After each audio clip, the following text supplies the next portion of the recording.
Mem Gimel. Okay, what do we have to? Name base.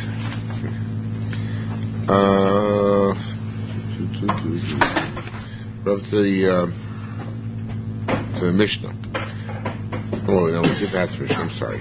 We did pass the Mishnah. So we started this whole issue here of somebody who marries a woman, assuming that she had no Nadarim upon her, no Mumin upon her, that she had Nadarim or Mumin.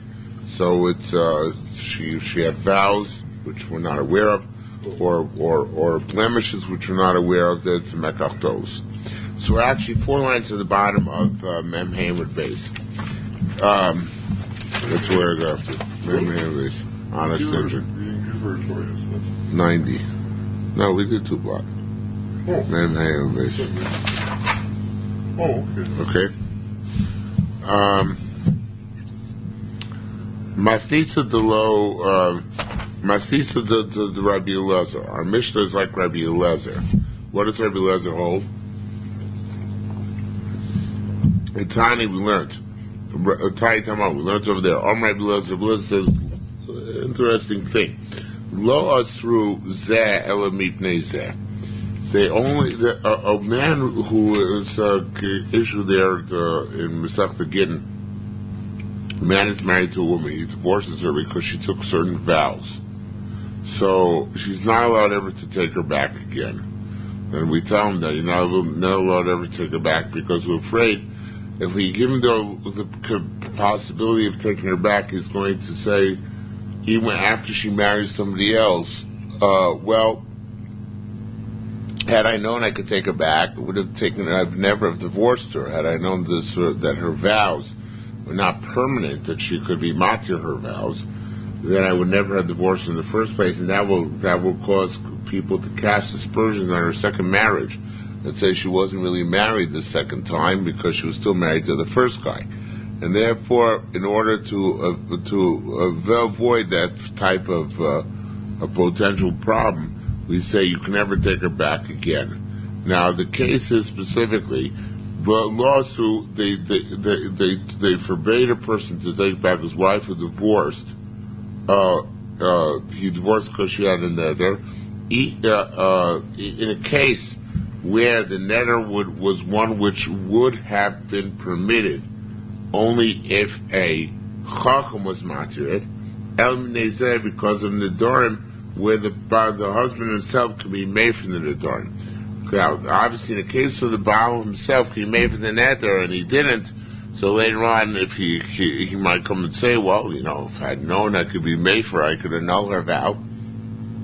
So I would never divorce her in the first place.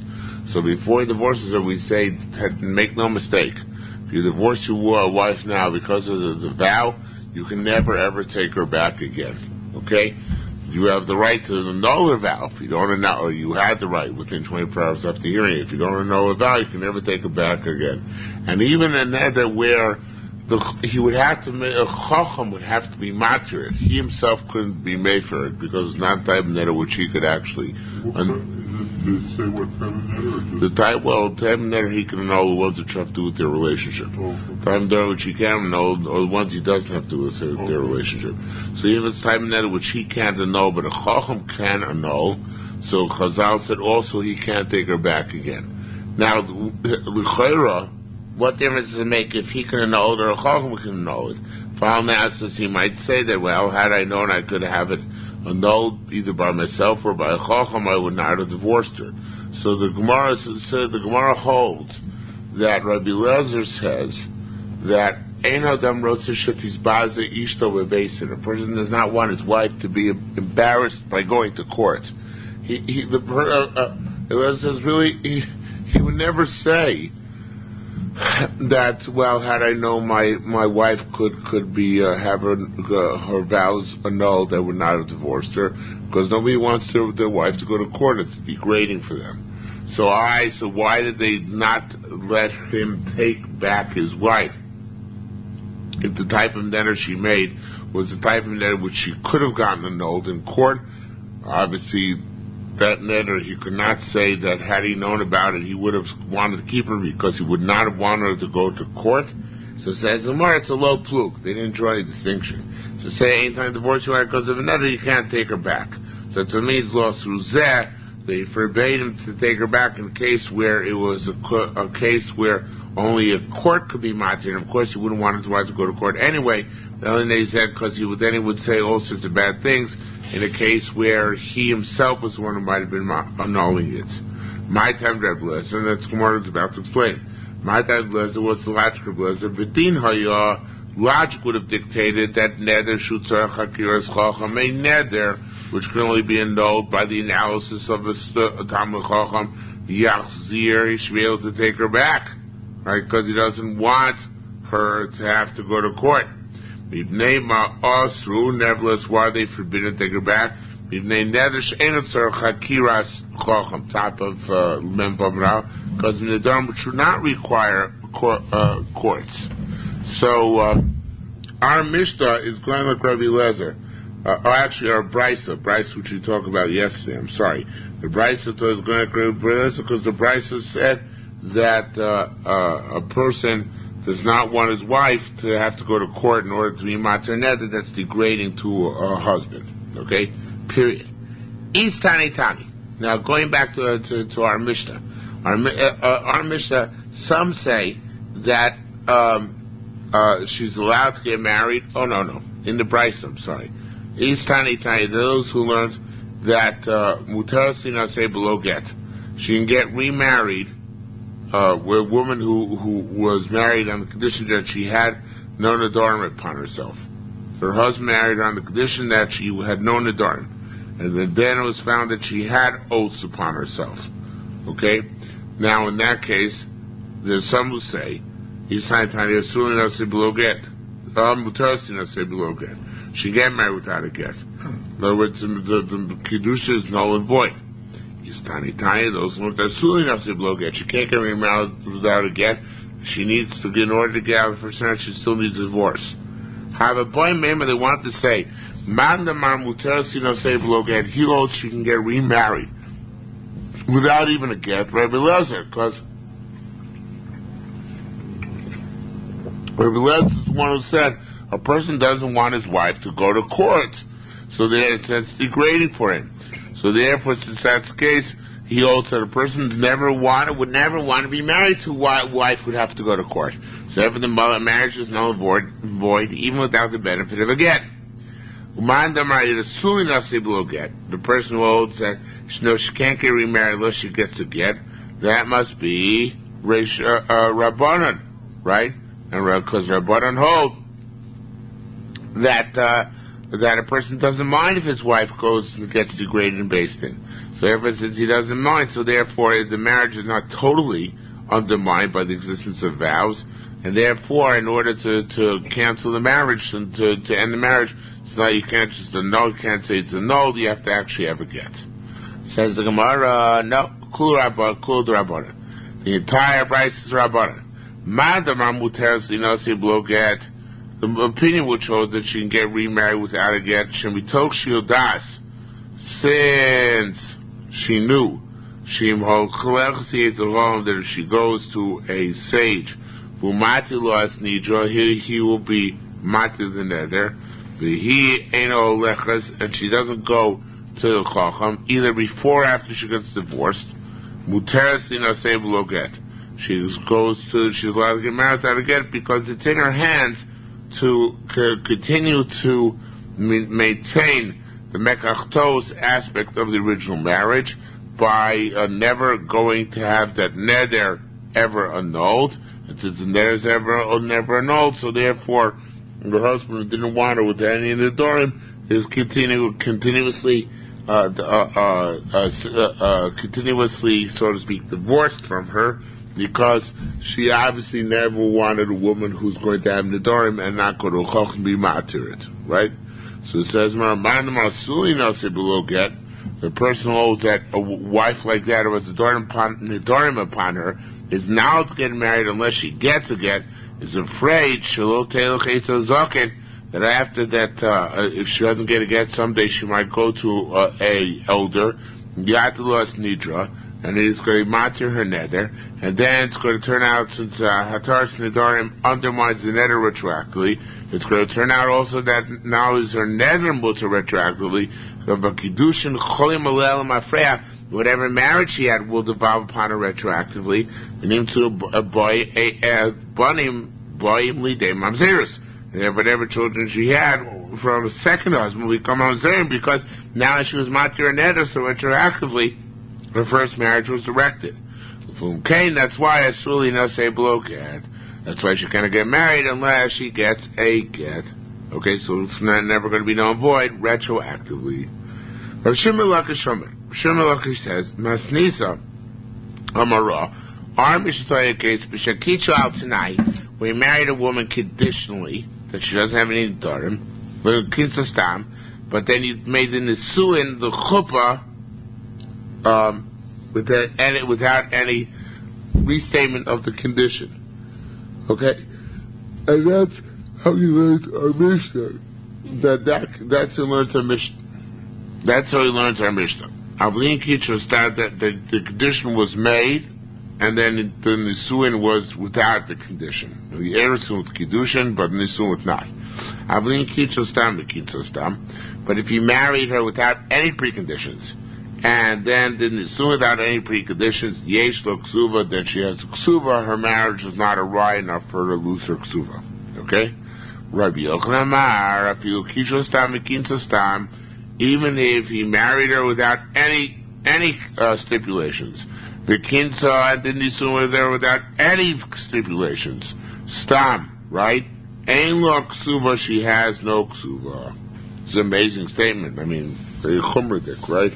It's like with Rabbi Yochanan, it's truly a mekachtos. Without any stipulation whatsoever, it becomes a mekachtos. A mistaken acquisition. Null and void. Okay? So he doesn't have the condition. So according to Rabbi Yochanan, it's so clear that a person doesn't want a wife who has Nedarim on her, that if she has Nedarim, so that's it, the whole marriage is null and void, even if he didn't stipulate. According to Reish Lakish, he's got to stipulate. If he doesn't stipulate, then he has to, if he wants to divorce, he has to give her a ksuva, right? Okay? So that so that's a machlokas, whether when you marry without stipulations you have to give her a ksuva or not. We have such a thing as is an Avan Sadi or like an Umdila? Yeah, it's a question whether the Avan Sadi, but now look at this. Amar B'Chiv B'Shem Rabbi Yochanan, the name Rabbi Yochanan ratchets it up. He says, Utricha men a get, she needs a get, Afilu Kitcha al T'nai. Even the marriage was unconditioned, Ukinsu Stam, and then he did the Nisuin without restaying condition. And that's because, as the Korban Eda points out here, we have principle Halacha, Eidadam Ose Biloso Bilos Nus. Person doesn't want to have relations with his wife on the condition that maybe you're my wife, maybe not. And therefore, unless he stipulates at the time in the Nisuin that he's maintained the condition, we assume that they canceled the condition. Tacit relations, we just assume that the condition was canceled. That's why it's so impractical in the Jewish law to make massive kiddushins al tanai, because you not only have to make the kiddushin al tanai, but you actually have to have the nisuin al tanai as well. Okay, so that's a very difficult thing to actually achieve. Says more further, Rabbi Zir Boykun Raimona. Rabbi Zir asked in front of Raimona the following question. Kitcher mistam, you married a woman generically. The Yerushalmi Kesuvos, and then you divorce her, but not after marriage. You divorce her after the Erusin, before Nisuin, right? So that you get a ksuv or not. So it says Amar Ma. Amar Shem Lord says Nishmina Minado. What's that from here? Hayubam woman, if a girl had blemishes, while she was still in father's house, after she was betrothed, but before Nisuin, the father's got to bring evidence that these blemishes developed after the son-in-law betrothed his daughter. Okay? So it says, V'ha im hevi harav raya, but if the father brings, it should be haim lo hevi harav raya, but it sounds like the father did not bring proof, so it should be ein lo ksuva. She doesn't get a ksuva, right? Sound like only the father brings proof that the woman was there after her husband, the woman developed after her husband did kiddushin with her. Does the husband lose out? But otherwise, if the father does not bring proof, then she doesn't get a ksuva, right? She be haim lo hevi of raya, ein lo ksuva. She doesn't get ksuva. So what's the case to talk about? What do you want? What do you see to say here? I'm sorry. That's all one question. How do we know this case which you just described is a case where the kiddushin was generic, and then there's gerushin, there was a divorce vina erusin? How do we know that's the case? Mean the basra from the latter case. The latter case says, when is this true? He can say mekachtos by mumen, blemishes which are in secret in the woman that he could never see until they were married. But if they're revealed women, in other words, she has blemishes which are obvious to anybody who sees them, so eno yachol liton. He can't say, I didn't know. Now he says, if you're going to say, there's an important word missing here with the Korban throws in. If he made a condition, right, then apimumen shabagoli towing. They should be able to make a taina, should be able to complain in the even in the case where the move. You see, he made a case where the mum is revealed, she had to complain because he made a condition. So it must be that if we draw the distinction between mum which are revealed and mum which are concealed, that he didn't make any conditions, right? So if he didn't make any conditions, we see in a case where he didn't make any conditions, and he married her. I want to say the yes, give her ksuva. 1 second. What? Well, actually, we're trying to make a right for Rabbi Zira's question. Yeah, for Rabbi Zira's question on Reish Lakish. Rabbi Zira asked to confirm Reish Lakish if you're Mekadosh or generically, and they divorced him in Harrison. So what's the status? You have to give a ksuva or not? So we want to say that if we're talking about, yeah. So if it's he's Hisna, and it turns out that Hisna is comparable to our Mishnah. No, our Mishnah is talking about Lois. Our Mishnah is talking about, yeah, I'm sorry, where you made it tonight, okay. So Hisna is comparable to the case of Mumin Shavagolui, and Mumin Shavagolui is not a Mekachatos, therefore you would have to pay the ksuba. So why does Reish Lakish say in his case of Hisna that you do not pay, that you still, wait, it's not, it's Hisna, it's not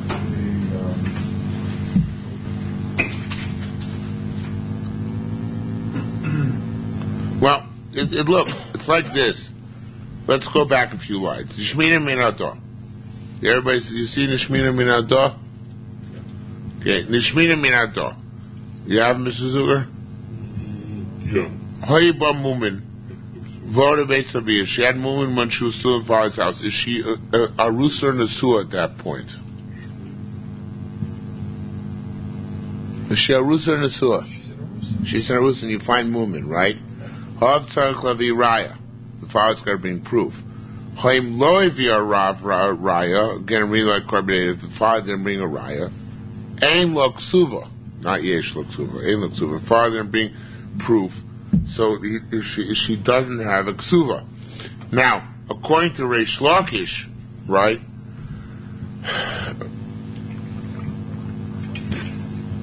Her question was, what's the status according to Reish Lakish, where you're Mekadosh her and megarish her mina erusin.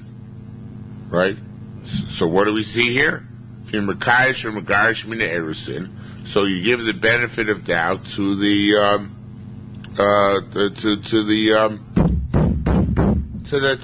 husband, and he doesn't have to give her a ksuva, right? The only time he has to give a ksuva is if the father can prove that the chassan accepted it upon himself. The father's got to bring a raya. If the father can't bring a raya that the chassan accepted whatever movement or nedarim she had upon herself, so then she loses her ksuva, right? What is erusin? What stage? The betrothal. That's after Kiddushin. Erusin is kiddushin. Oh, it is Kiddushin. Okay. Yeah. No problem. So what happens if a person? Our question was like this. Our question was according to Reish Lakish. If a guy was divorced his wife after erusin, without any specific condition made at the time of erusin. So what's the status? Does he have to give her a ksuva or doesn't have to give her a ksuva? Because Reish Lakish holds kidsha stam, your kasher stam, mikinsa stam. You makayish without specification, and you went through without specification. You do have to give her a ksuva. So here it sounds quite clear, since it says that the father has to bring proof that the chassan accepted it. That if the father doesn't bring proof the chassan accepted it, so then the chassan doesn't have to give a ksuva. So it means that what is the point in time at which the chassan accepts the mum or the neder and has to give a ksuva? Only after nisuin. But if it's the divorce took place after erusin, then he doesn't have to give a ksuva, because he had gotten to the point where he loved conquered all and he was willing to forego any mum that she had. Okay, so that's the Gemara says. Again, the Shmini min Ador. When she was still in the father's house, so he's got to bring proof. The father's got to bring proof that the husband accepted, the groom accepted. Lo hevi harav of raya. If the father did not bring proof, he doesn't have a ksuva. It's kitcha stam. So we see kitcha stam, and then girsha. You megarish woman down tonight, and you megarish her. So the default is that she doesn't get a ksuva. How do you know that's the case? And he betrothed her without any conditions, and then divorced her. The basra comes to the next case in the Mishnah. It says, talking about revealed blemishes. They're talking about if it's a revealed mum, he can't say, I didn't know about it. So if you're going to say it's not talking about kitcha stam, but kitcha with a t'nai, that there was a condition made, again the Korbanei throws in the word b'dihisna, so then he should be able to taina. Whatever the t'nai was, that should tell us what the taina is, what he can complain and not complain. But if it says he can't complain about revealed ones, he can't complain about concealed ones, unless you tell you about stam, without any condition, and it says before they've divorced at that point, you don't have to give her a ksuva unless the father can prove that you agreed and acquiesced to whatever blemish she had. Okay? Says the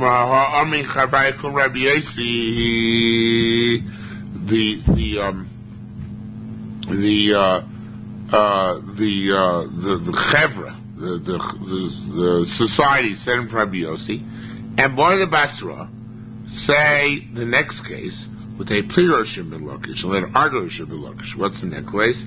It says she entered her husband's domain. That means she got fully married, right? About tzarich lavi raya. The husband's got to bring proof that he finds these mumin. They did not know about the mumin, and he finds them objectionable. He does not know about blemishes, finds them objectionable. Well, hoim hevi raya. It sounds if he brings a proof, ain't lo ksuva, she doesn't get a ksuva, right? Wait a minute. Where there was no Tanai here necessarily. V'ach Rabbi Shimon Lakish, according to Rabbi Shimon Lakish, yesh lo ksuva, she should get a ksuva. But it's about a case where he married her stam, and it was kodesh her stam, and it says she gets a ksuva. She doesn't get a ksuva, right? If Hevi Raya ain't lo ksuva, how come kodesh she should always get a ksuva? If there was no stipulation in the kedushin or the nisuin, she should always get a ksuva. Rabbi Kohen b'shem Rabban the Kesarin said, Mas Nisa b'shekoras v'lo bo'al.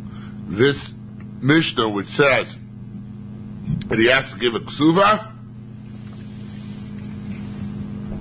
that she doesn't have to give a ksuva if it brings a riot that he didn't know about it. That's talking about where he married her and didn't yet do biyah. Why is that different where he married her and didn't yet do biyah? Why at that point can he say I wasn't Mekabel and let her out without a ksuva? Because Reish Lakish holds the whole point we're saying is because Ein Adam Ose Biyaso Bias Nus. A person doesn't make his relationship a Nus relationship. But what part of the relationship does he care about? He doesn't care about their holding hands together, but they're Nus. He cares about their having marital relations, but they're Nus. So at what point does he moichel any blemish or any nether which she has upon herself?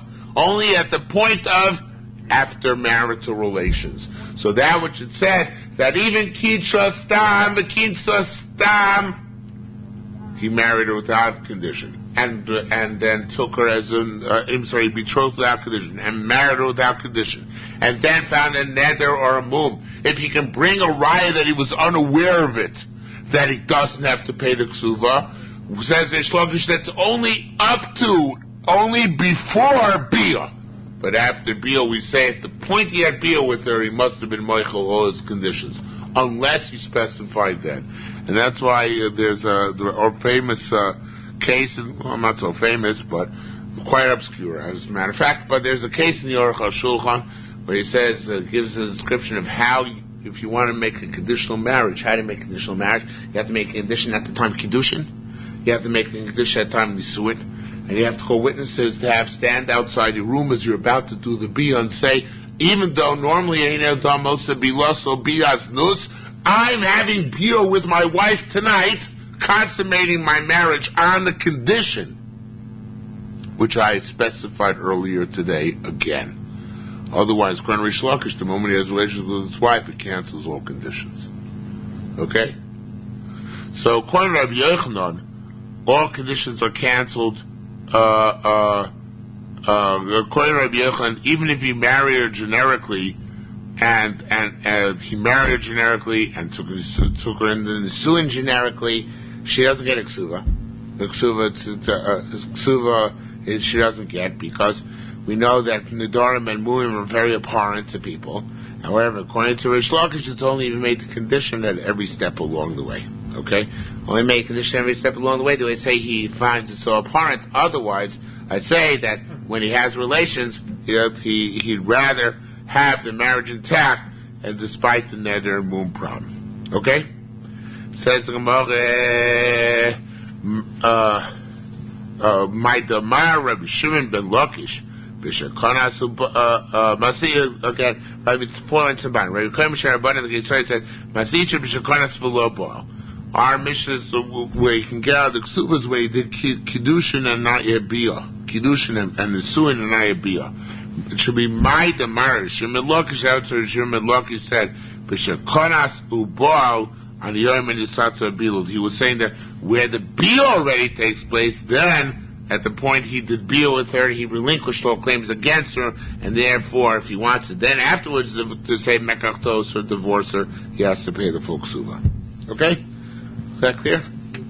Shekamumin episode posting b'kohanim posting b'noshim.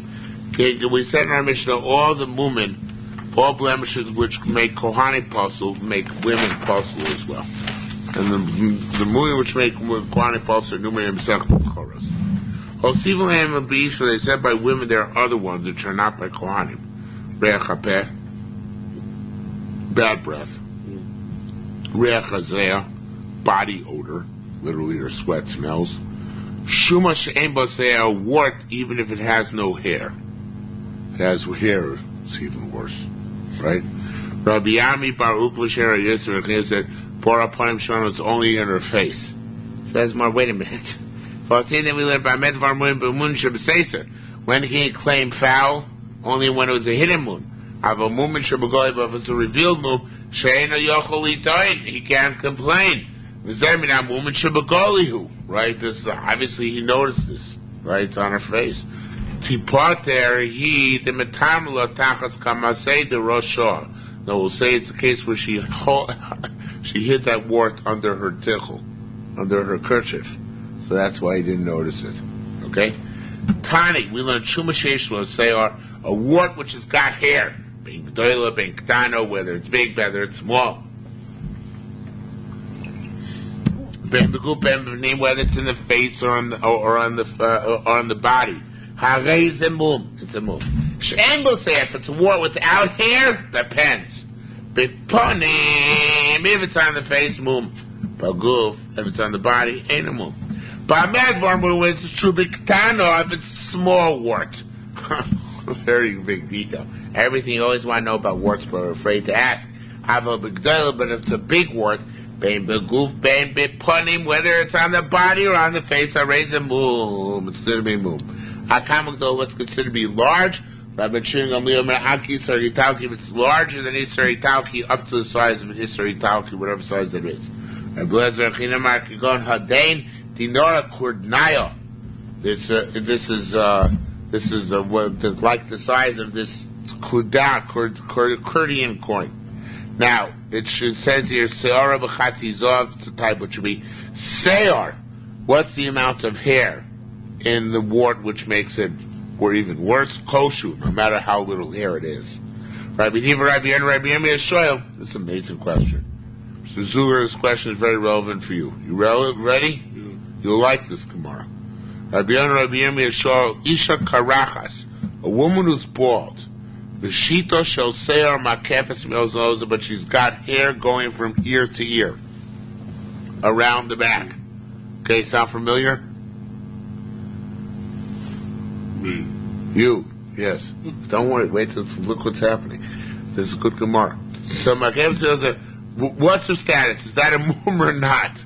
So boy mishum minado. Let's learn out from here. Osiva lambi, so they added on by woman, recha bad breath, recha body odor, shuma shein boseor, a wart which doesn't have hair. Doesn't say that a bald woman is no good, right? So it must be that baldness by a woman is not a problem, right? So as no, Asar B'Shua Rabbi Braid Rabbi Yosef Rabbi Amar Rabbi Nasa, they both said, Mumu's a mumu. It is a mum. Lamasi, but it only says in our Mishnah and in the Bryce which adds on to it, Davar Shukar B'zeh B'zeh, something which is repulsive by both a Kohen and a woman. Mum B'zeh and a mum B'zeh, or even something which is a mum by one and not a mum by the other one. But it's not a positive thing. Avo Davar Shunoi, but no baldness, which is a mila by a man. It's an amazing statement. For a man to be bald is good. So baldness which is good, at least by a Kohen, certain base Hamikdash. Baldness which is good by a man. Brains pushing with hair. Right. Avodarvashun noi, told you this is a good Gemara. Avodarvashun hu noi bezeh, something which is good for a man, umum bezeh, and bad for women. Kigon hadar karachas, such as a baldness.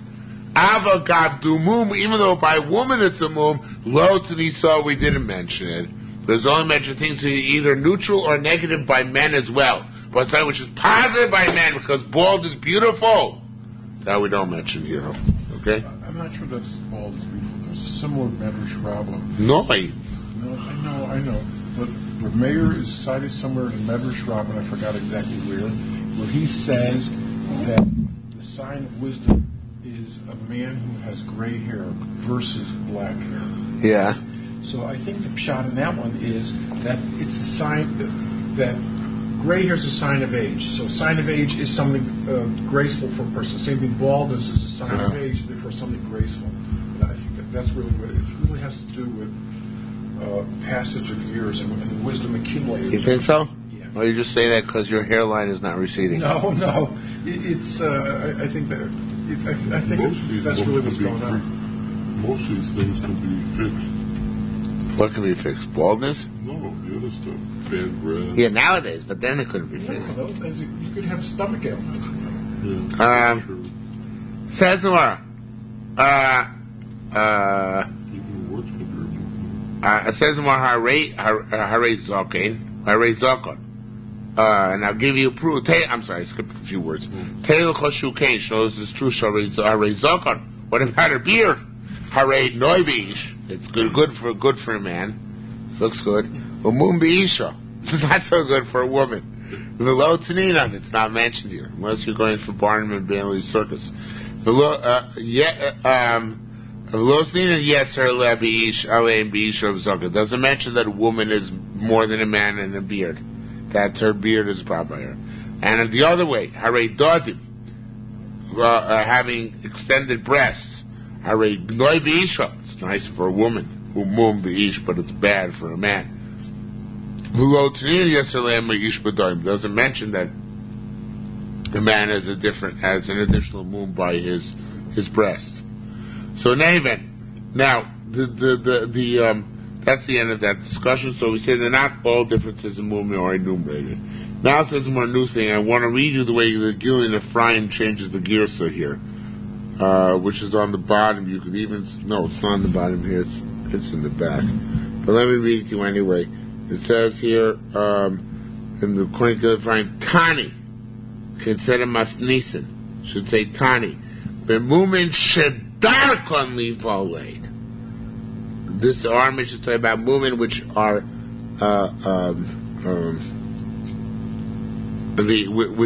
which normally can't are come about later on. So there we say it's the husband's burden to prove that they were there earlier. But movement which are normally there from birth, they didn't come later on. Tzarech lavi raya, and that the father has to bring proof. The law may say, I made a condition, imo, with him. So it's in that case, if it's a mum which probably was there on the father's watch, so the father has been conditioned that he could prove that he made a condition with the new son-in-law. He stipulated the son-in-law accept whatever mum we're talking about. Okay, otherwise she goes back without a ksuba. Hayishano the bo mumin. What if a guy gets mumin? Ain't covenant so we don't compel to get divorced. Rabbi Yerushalmi said by Midmor with true mumin, starting by small blemishes. Have a mumin done it's a big blemish. Covenant so humanitarian reasons we make him divorce his wife. Okay. Rabbi Yerushalmi said Kimas. He said the Mishnah is not written properly. Here's the way to read the Mishnah. B'shayubo. Tanakama says that when he had the mumin, then at the time of the marriage, we don't force him to divorce later on because we say she accepted those. Avol no dubar, but the mumin came afterwards. Then we compelled him to divorce her. Rabbi Barka and Rav Shimon Gamliel argues on that. Shimon Gamliel says that even if the mumin were there to begin with, we still force the divorce, right? Rabbi Barka and B'Shem Rabbi Yochanan said, look, Shimon Gamliel. And even the mumin were there to begin with, we force it to divorce. As Uvdu Kumi Rabbi Yirmiyah, a case came from Rabbi Yirmiyah, Kufiyah, a certain type of boils, and top of Memzai after Kufafo, he forced the guy to get divorced. He compelled him. Kufafo is like Kufafo. He forced to get divorced. The Asyo, and this is going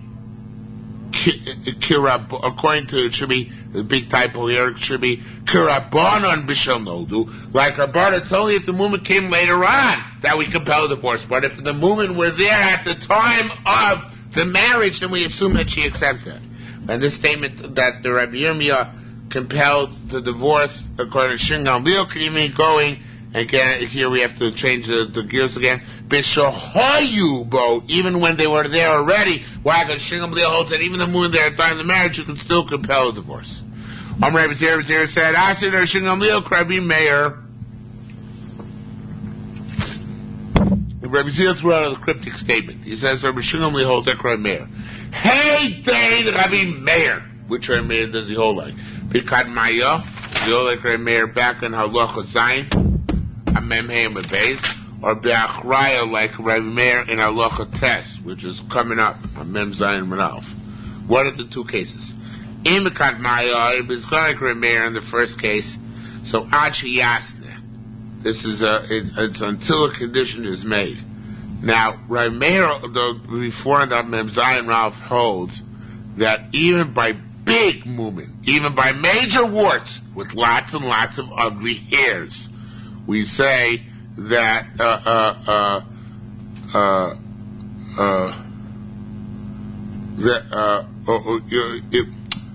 it's not considered to whoever saw whoever agreed. I'm not getting this out right. Even by big warts, she can accept. Whoever it is can accept it. It has to be accepted explicitly. Whoever side accepts the warts and the other side say, I'm makabel it. But once they're masked and makabel, that works. Okay?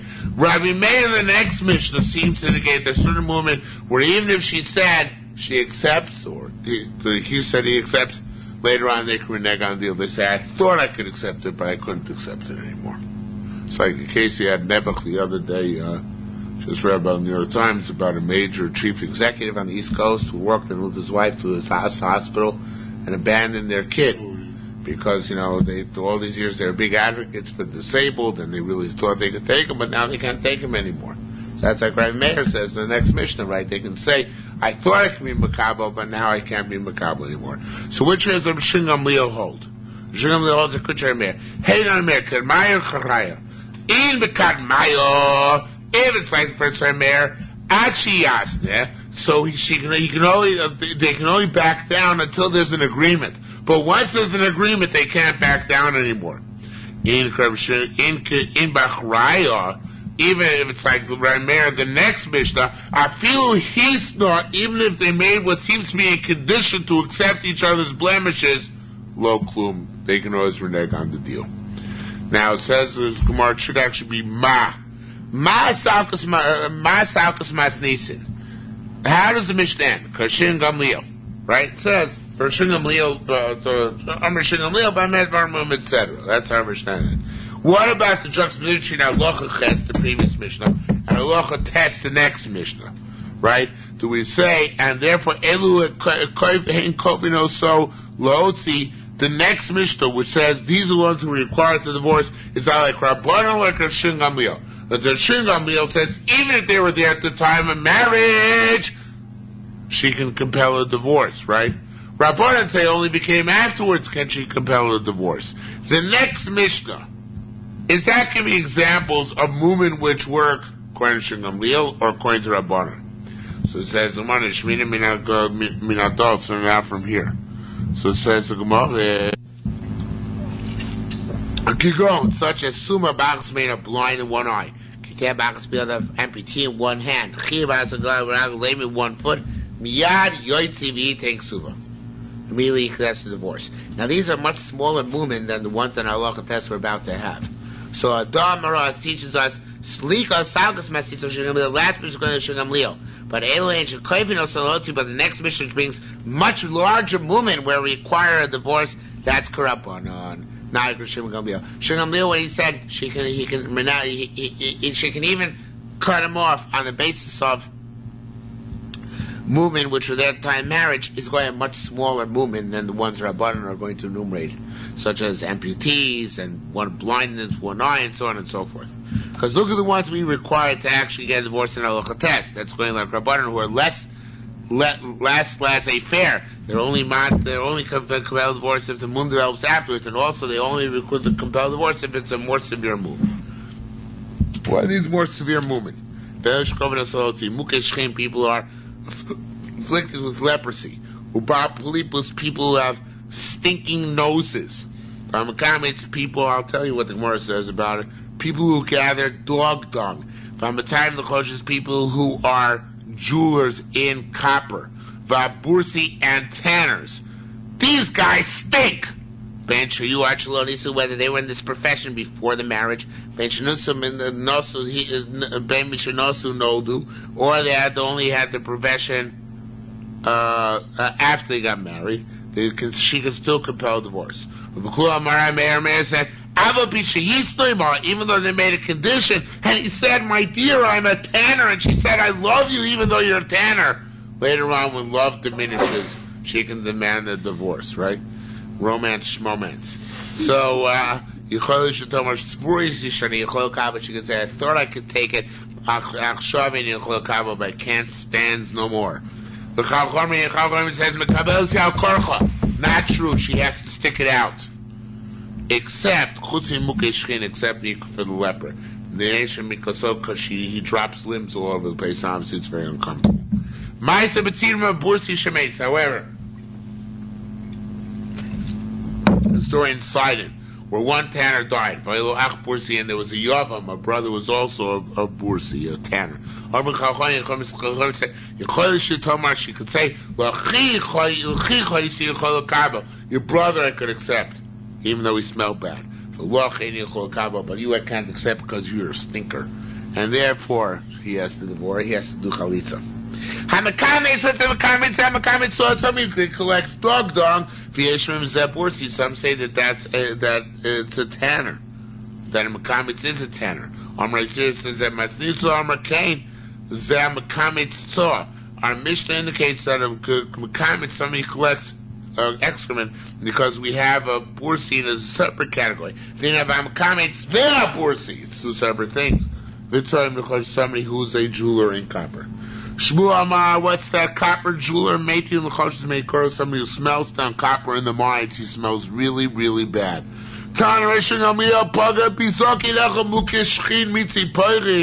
met a certain old leper from Tzipori. He said, there are 24 types of leprosy. There's no one which is worse. It's bad to have marital relations. Except for Rasan. Rasan was, according to Rashi, according to Carpenter, some worm in your head. Some sort of leprosy.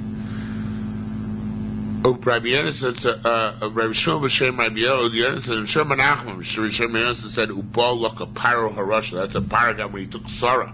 Although Steve Davidson said, Vayin is paro, God smote Pharaoh, they're going with great afflictions. That's Rasan. That's Beso and his household is ready. As well. Rabbi Brecha said, Allah, instead of Al Shmi, Allah, the same word, Al means to came the talisman. The talisman came in. The Thompson, actually, it says here. Thomas' son.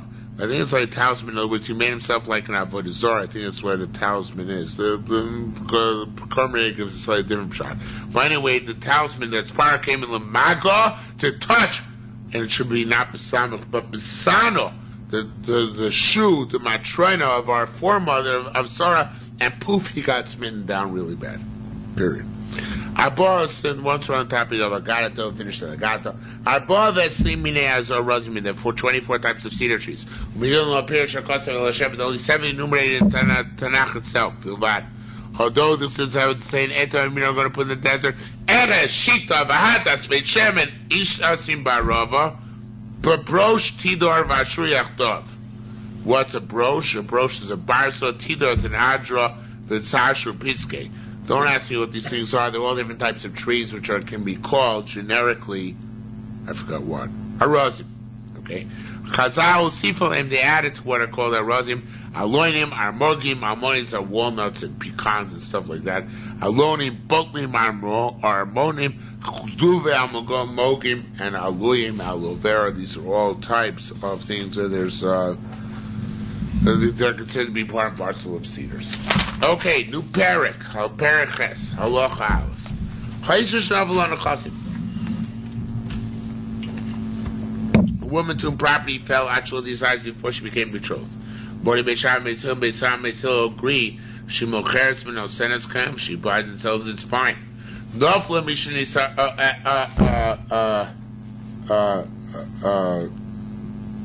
That's only, however, when she's betrothed. Once she's married, she can't buy and sell it anymore. then it's under her husband's jurisdiction. Now, the Bishnisar, to what the property felt her after she became betrothed, because she still trying to sell it. Because she may not sell it, but they both concede a mark of an asta, but the evidence if she sold it, gave his gift, Kayam, her transaction is valid.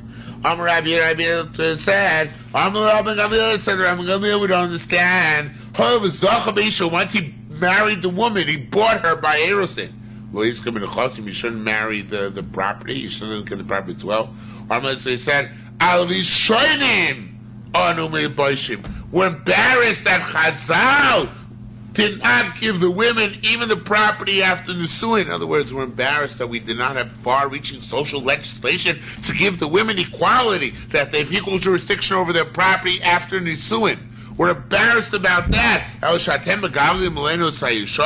want to tell us that that's a new property which falls to her after she's fully married. You want to tell us that even the old property she brought in, she got after she was betrothed, before the full marriage, that too belongs to the husband. That's even worse. I can't countenance that. That's so backward a social legislation. I can't take it. Says more further. Kini Masi says the way to read our Mishnah. Actually, Sar saw before the property came to her before she got engaged. That's the phrase talk about in the ratio. Property fell to her before she got engaged, and then she got engaged afterwards. Mabin Actually Sar saw what's this before she got engaged. Mabin Shaloni Sar saw, or after she got engaged. Actually, Sar said before she got, I say engaged, but it's betrothed. Actually, Sar said before she's betrothed. They fell to her advantage. So once she gets betrothed, that's for both of them, but that's why the father has the husband has some say. Right? Pinchas by period. And Pinchas by Rabbi Yossi asks a generic question, a good one. In Masechet Edus, we have a list of all the places where Beis Shammai is Mekel and Beis Hillel is Machmir. Here Beis Shammai seems to be Mekel. They say property she got when she's betrothed, she gets to have jurisdiction over. So how come this is not enumerated in the list of places where Beis Shammai is Mekel, is Lina, and Beis Hillel is Machmir? Good question, right? Normally they said, I'll tell you why, because we only mention things which are davar chomer, which are severe on both sides, or and light on both sides. But here it's severe on one side, and light on the other side. How so? Beis Shammai here is mekel on the wife, but the machmir on who? The mekel on the husband, because the wife gets to sell it, but the husband doesn't. So it's a chumrah to wakula to one and a chumrah to the other. Okay, so that's why it's enumerated in the Masechet Edus. But and I'll bring you another proof. We learned Beis Shammai mim hefkel anim areu hefkel anim.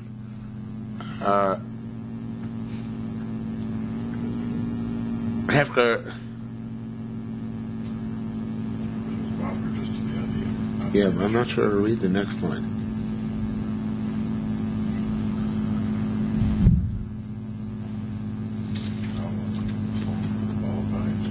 What?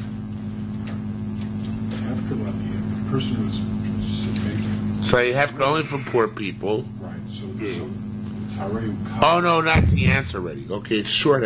The Shammai says hefker aniyim is hefker. Beis Hillel says hefker is only hefker. You make it both for the aniyim and ashir, both rich and poor people. So that's a kula Beis Shammai. It's hefker much easier, right? It says more hareu kal aniyim chomel ba'abayis. It says the Gemara. This is part of the question too. It's lighter for Anim, but it's severe for the Baal Bais because he loses his property because it comes hefker. Yet this case is mentioned among the kulas of Beis Hillel and chumras of Beis Shammai, the kulas of Beis Shammai and chumras of Beis Hillel. Even though here there's also chumra for the husband, right? So it says, well, this is different. Carmelite kalu lanim, this is light for the anim, that they get the hefker even though it's not full hefker. Veno chomel ba'abais, it's not more severe for the ba'abais. Why should we die to hefker? He wants to get rid of it anyway. He was mafkir, he made it hefker for his own intent, so therefore it's not a chomer for him, it's fulfilling his wish.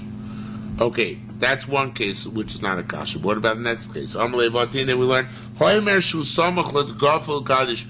If you forget one sheep in your field and it's next to a sieve or a pile of grain or a bucker next to cattle or game or to vessels, ushkocho, and you forgot it, so Beis Shammai says it's not shichacha, right?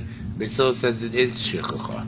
It's Beis Shammai says you can go, the owner can go back and get it. Beis Hillel says you cannot. Well, Hareu Kalababais Chormelani. Here too, it's a cooler for the babais, so you can go back and get it, but it's a loss for the poor people who can't get it. So how come this is enumerated there in Masech? They do this one of the coolers of Beis Shammai, and this is Beis Hillel, if it's a chumrah for Beis Hillel on, and a cooler for if it's a chumrah of Beis Shammai and a cooler for Beis Hillel, when you reverse who the topic of discussion is. So there's more there too, it's different. Marley said, Kaul babais eno chormelanim. It's not more severe on the poor people there because Shadain lo zachubo. It's a chumrah if you take away from them something which is rightfully theirs. But the sheaf of grain never rightfully became theirs. It's never not taking away from them, so it's not a chumrah vis-a-vis the poor people. Okay? Says, well, if that's the case, so too your Kaul he sheds light for the woman that she gets jurisdiction over property. It shouldn't be considered to be severe for the husband, right? He hasn't yet gotten it, so therefore there should be enumerated among the clues of Beis Shammai and Chumras of Beis Hillel and Masechet Duyos, because you said the principle is we only don't enumerate those which you can flip them around and make them a kula for the other party and a chumrah for the other party, but here you can't flip it around. Of course, based on principles you just laid down for me, that it's only a chumrah for the other party if the other party had it already, then lost it from their grip. Well, here the other party didn't lose it from their grip, right? So it says, well, yes, they did. Amalei became a Chakisha once he married her, betrothed her.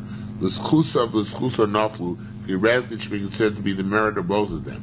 If one of them doesn't get it, nevertheless, that the husband, that's considered to be a kula. So Beis Shammai, it's kula according to Beis Hillel. Rabbi said, but going back to Mishnah, since a betrothed woman is his wife, and a married woman who's married his wife. Let's say, just like if a married woman sells her property, it's null and void because the husband has to agree. So too in the case of a woman who's only betrothed, if she sells it, should be null and void. I know she doesn't say that. So you here gave the same answer again. The Chadashim and Boshim were embarrassed that we gave the husband the jurisdiction over the property shelter when she was fully married. You're tossing together this new cases with older cases where it felt her before she got married while she was still a Rusa. I can't answer that as well. I can't. That would be creating too much pediment unfairly. Elu and Chadashim, what's property which is quote unquote new, which only the husband has jurisdiction. The husband has jurisdiction, because he says what falls to her after she got married. Yerushalmi, what's old property where the husband does not have jurisdiction. Acheloni says property which fell to her way before she got married. Then he says and got married later on. On those she retains sole jurisdiction. Because according to Beis Shammai, right? Beis Shammai says that she retains sole jurisdiction on this property. Okay, we'll stop here for today.